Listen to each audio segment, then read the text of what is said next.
ኢትዮጵያውያን አንድ ሕዝብ ነን ወይስ አይደለንም? በፕሮፌሰር ጌታቸው ኃይሌ ተጽፎ በአንድ የፌስቡክ ገጽ ላይ ሲንሸራሸር ያገኘሁት ጽሑፍ እጅግ መሰጠኝና ደጋግሜ ያነበብኩት። ከዚያም ወሰንኩና ለቅምሻ ክፍል አድማጮቼ ይዤው ቀረብኩኝ። ፈጣሪ ስለ ሀገራችን ቸሩን ያሰማን፣ የሰማነውን በልቦናችን ያሳድረልን። የፕሮፌሰር ጌታቸው ኃይሌ ጽሑፍ ምንም ሳይጨመርበትና ሳይቀነስ እንደወረደ እነሆ። እኛ ኢትዮጵያውያን አንድ ሕዝብ ነን ከሚሉት አንዱ ነኝ። አንድ ከሆንን ለምን እንጋጫለን? በልዩነት አንድነት የሚልም አነጋገር አለ። በልዩነት አንድነት ይቻላል ወይ? ልዩነታችንን ጠብቆ አንድ የሚያደርገን ምንድን ነው?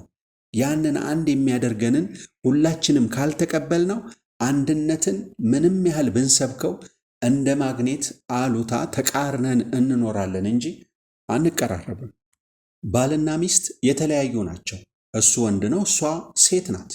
አንድ ነን ሊሉ የሚችሉት ትዳር ለመመስረት ስለተስማሙ ነው። የተለያዩ ሆነው ሳለ አንድ የሚያደርጋቸው ሁለቱም የተቀበሉት ምክንያት አገኙ ማለት ነው። ክርስቲያኖች የተለያዩ ሰዎች ወይም ከተለያዩ ነገዶች ሊሆኑ ይችላሉ። አንድ ነን ሊሉ የሚችሉት ሁሉም የተቀበሉት አንድ አይነት የአምልኮ ስርዓት ሲኖራቸው ነው። አንድ አይነት ያልሆኑ ህዝቦችን ሃይማኖት አንድ አደረጋቸው። ቋንቋም አንድ ያልሆኑ ህዝቦችን አንድ የማድረግ ኃይል አለው። ኦሮሞዎችን አንድ ያደረጋቸው ቋንቋ ነው። አማሮችንም አንድ ያደረጋቸው ቋንቋ ነው። ጎጥና ዘርም አንድ ያደርጋሉ። አንድ የሚያደርጉ ነገሮች ሁሉ ከሌላው ይለያሉ። እኛ አንድ ነን ማለት ከሌላው የተለየነን ማለት ነው። አንድ ምክንያት አንድ ያደረጋቸውን ህዝቦች ሌላው ምክንያት መጥቶ ይበትናቸዋል። የተለያዩ ህዝቦች ያደርጋቸዋል። ቋንቋ አንድ ያደረጋቸውን ሃይማኖት የተለያዩ ያደርጋቸዋል። ባህል አንድ ያደረጋቸውን ሰዎች የትውልድ ቦታ የተለያዩ ያደርጋቸዋል። በዚህ ምክንያት እኮ ነው ተጋብተናል፣ ተዋልደናል፣ ደማችን አንድ ነው የምንለው። እውነታ ሁሉ ልብ ለመማረክ አቅም ያነሰው። በዚህ ላይ መናናቅ አለ። የጎሳን ስም እየጠራን የስድብ ቃል የምናደርገው አለን። ከኦሮሞዎች ጋር በነበርኩበት የልጅነት ጊዜ ሲዳምቲቲ ይነና እየተባልኩ ነው ያደግኩት። አማሮቹም ስድብ አላቸው። ዋናው እዚህም ቤት እሳት መኖሩን አለመዘንጋት ነው።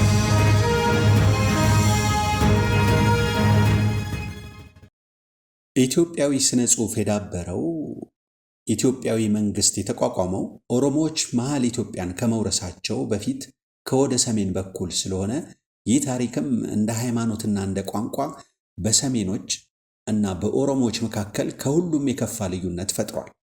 የኦሮሞ ፖለቲከኞች ስነ ጽሑፉም መንግስቱም ምናችን ናቸው ሲሉ ይሰማሉ። ያለፈ ታሪክንና ጊዜን ጠርቶ በፈለጉት መንገድ ማስኬድ አይቻልም። ከሰዓት በኋላ የደረሱ ሁሉ የኢትዮጵያን ገናና ያደረጋትን ከሰዓት በፊት የተፈጸመውን ማክበር ውዴታችንም ግዴታችንም ነው። ግን እኮ ኦሮሞዎች ወደ ማዕከል ኢትዮጵያ ከገቡ ወዲህ በሁለቱም ስርዓቶች በመጽሐፍት መንግስትን በማካሄድም እኩል እንደተሳተፉ ያፈጠጡ ማስረጃዎች አሉ። ስራ ማስኬጃው ቋንቋው አልተቀየረም እንጂ ሰራተኞቹ ተለዋውጠዋል። አስተዋጽኦ የሁሉም ሆኗል። እንግዲህ አንድ ህዝብ ነን እንዳንል አንድ ህዝብ እንዳይደለን የሚከለክሉን ምክንያቶች ከላይ ተዘርዝረዋል። አዲሶቹ መሪዎቻችን ቢቸግራቸው ብሔር ብሔረሰቦች ህዝቦች ሆይ እያሉ ይጠሩናል። ልዩነታችን ላይ ስለሚያተኩር ጥሩ ስያሜ አይደለም። ብሔር ብሔረሰቦች ህዝቦች ሲባል የትኛው መጠሪያ ነው የትኛውን ኢትዮጵያዊ የሚያመለክተው? ብሔር ሲል አቤት የሚል፣ ብሔረሰብ ሲል ብሔረሰብ እስከሚባል ጠብቆ ህዝቦች ሳይባል ቀደም ብሎ አቤት የሚል፣ ህዝቦች እስኪል ቆይቶ ህዝቦች ሲል አቤት የሚል ኢትዮጵያዊ ማን ነው? በሌላ አነጋገር መጠሪያዬ ይሄኛው ነው የምንለው የትኛው ነው? አቤት ለማለት ተራችን መቼ ነው? ብሔር ሲባል ወይስ ብሔረሰብ ሲባል ወይስ ህዝቦች ሲባል?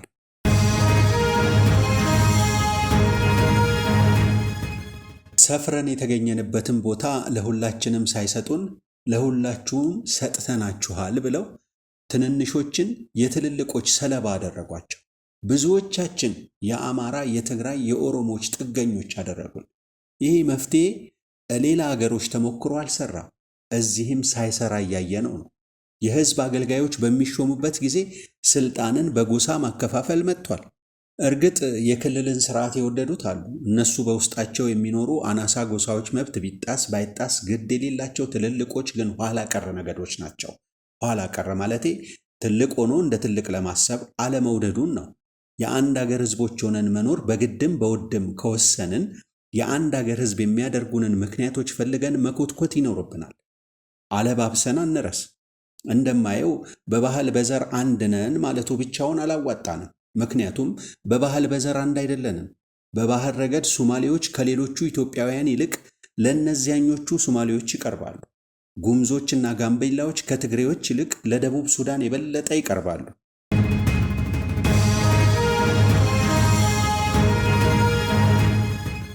ከ10 ዓመት ግድም በፊት ዋሽንግተን ዲሲ ስብሰባ አድርገን ነበር። ከተናጋሪዎቹ አንዱ ጥቁር አሜሪካዊ በከተማው አስተዳደር ውስጥ ባለስልጣን ነበር። እንኳን ደህና መጣችሁ ካለ በኋላ እኛ እንቀበላችኋለን፣ እናንተ ግን አትቀበሉንም ማለት። ይሄ እኔም ደርሶብኛል። አንድ ስብሰባ ላይ ጸሐፊያችን አፍሪካዊት ነበረች፣ ላይቤሪያዊት ትመስለኛለች። ሁሉን ስታናገር እኔን ትሸሸኝ ነበር። ላናግራት አጋጣሚ ያገኘውና ብታናግርኝ ቁንጅናሽን እንዳልነካብሽ ቃል እገባልሻለሁ ብላት፣ ደግሞ እናንተ ኢትዮጵያውያን ከመቼ ወዲህ ነው በጥቁር ሰው ላይ ቁንጅና የምታዩት ብላኝ ያለብንን ችግር አሳየች። አያት ያችን ልጅ ልክ አበሻ ኢትዮጵያዊት ትመስላለች እንላለን። የትኛዋን ኢትዮጵያዊት ነው የምትመስለው? ክቡር አቶ አማኑኤል አብርሃም አንዲት ኤርትራዊት ለማግባት ቢፈልጉ ኦሮሞ ስለሆኑ ዘመዶቿ እንደከለከሏቸው እትዝታ መጽሐፋቸው ውስጥ መዝግበውታል።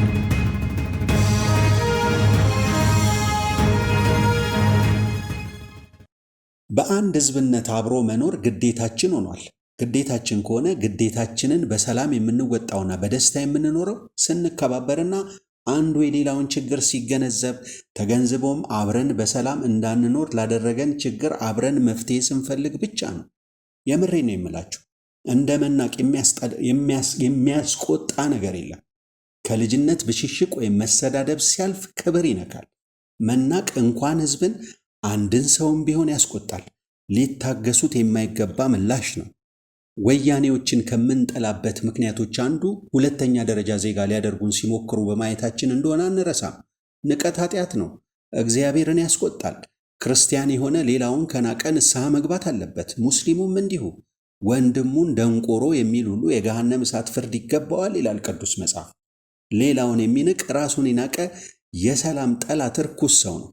ካህናት መገናኛ ብዙሃን ፊት ቀርበው እንዲህ ያሉ ሰዎችን ሲገዝቱ መስማት እንፈልጋለን።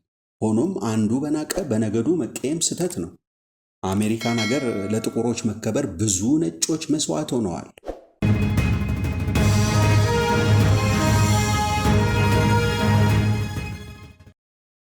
ከላይ እንዳልኩት የአንድ ሀገር ህዝቦች ሆነን መኖርን አምላክ ከወሰነልንና እኛም ውሳኔውን ከተቀበልን አንድ ህዝብ የማያደርጉንን ምክንያቶች የሚወገዱ ከሆነ ማስወገድ፣ የማይወገዱ አመሎች ከሆኑ በጉያችን መያዝ፣ አንድ የሚያደርጉንን ምክንያቶች ፈልገን መኮትኮትና ማዳበር ይኖርብናል። ስልጡን ህዝብ ከኋላ ቀር ህዝብ የሚለየው በዚህ ተግባር ነው። የአሜሪካ መንግስት የተለያዩ ህዝቦቿን በአንድ ህዝብነት ለማስተዳደር የምታሳየውን ጥረት እንመልከት። ጥረቱ ልጆቹ ከሚያድጉበት ትምህርት ቤት ይጀምራል። አሜሪካን ወዳድ ሆኖ አንድ ዜጋ መሰራት የሚጀምረው ከልጅነቱ ጀምሮ ነው፣ በትምህርት ቤቱ። አሜሪካን ወዶ የሚያድግ ደግሞ አብሮት የሚኖረውን ግለሰብም ይሁን ማህበረሰብ ሊንቅ ወይም ሊጠላ አይችልም። ደግነቱ እኛም የአንድ አገር ህዝብ የሚያደርጉን ብዙ ምክንያቶች አሉ።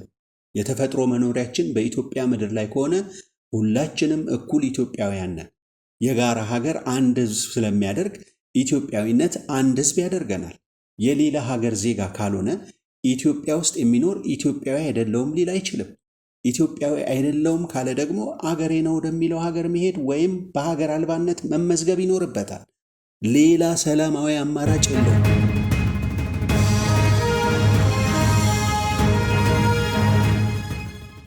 ሰዎችን አንድ ህዝብ የሚያደርገው ሌላ ምክንያት ታሪክ ነው። የዚህ ምክንያት ባለጸጎች ነን። የውጭ ወረራን የነገዶች አባቶቻችን አብረው መክተዋል። በዘመነ መሳፍንት ወድቃ የነበረችውን ኢትዮጵያን የነገዶች አባቶቻችን አብረው አንስተዋታል። ሌላው የአንድነታችን ምልክት አንድ አገራዊ ቋንቋ ወይም አማርኛ በሁሉ ቦታ መታወቁ ነው።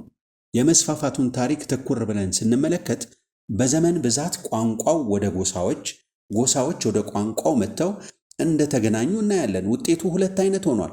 ቋንቋውና ቋንቋውን የማያውቁ ጎሳዎች በመገናኘታቸው ምክንያት የተገናኙትን ቋንቋ የአፍ መፍቻ ቋንቋቸው ያደረጉ ሰዎች ወይ አማራ ሆነዋል ወይም የጥንት ጎሳቸውን ያገኙ መስሏቸዋል።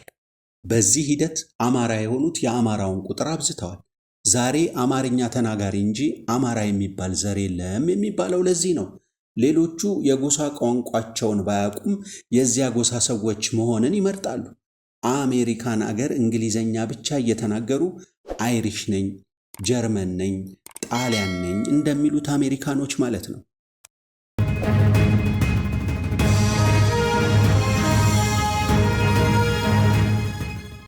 ቋንቋ መነጋገሪያ መሳሪያ ስለሆነ በማንኛውም ቋንቋ ቢጠቀሙ ከመሳሪያነቱ ያለፈ ዋጋ የማይሰጡ ብዙ ኢትዮጵያውያን አሉ። ታላቁ የምስራች ሁሉን እኩል በሚያደርገው በዲሞክራሲያዊ አስተዳደር የማይምል ፖለቲከኛ ኢትዮጵያዊ አላጋጠመኝ። ዲሞክራሲን ሁላችንም ከሚያስከትለው ነፃነትና ግዴታ ጋር ተቀብለናል። ዲሞክራሲ ምድራዊ ሃይማኖታችን መሆኑን ከተቀበልን ቅዱስ መጽሐፋችን አብረን የምናውቀው ሕገ መንግሥት ይሆናል። እዚያ ላይ እናተኩር። ዲሞክራሲ ስር የሚሰድበትን ማሳና ለስልስ። የሚቆምባቸው ተቋማት እስኪቋቋሙ አንተኛ፣ አናንቀላፋ። ዶክተር አብይ የሚቀጥለው ምርጫ ማጭበርበር የሌለበት ይሆናል ብሎናል። እንመነው፣ እኔ አምነዋለሁ። የቤታችን ሚዲያም ከማመን ውጪ ምንም አማራጭ የላትም። መሪያችን ታምኖ ፍትሐዊና ዲሞክራሲያዊ ምርጫን ይፈጽማል፣ ያስፈጽማል። ወደፊት የምናየውና የምንተቸው ይሆናል። ፕሮፌሰር ጌታቸው ኃይሌን ለጽሑፍ ሐሳባቸውን እናመሰግናቸዋለን። ባሉበት አክብሮታችን ይድረሶት። የዛሬውን በዚያ በቃን። ሰላም ቆዩ።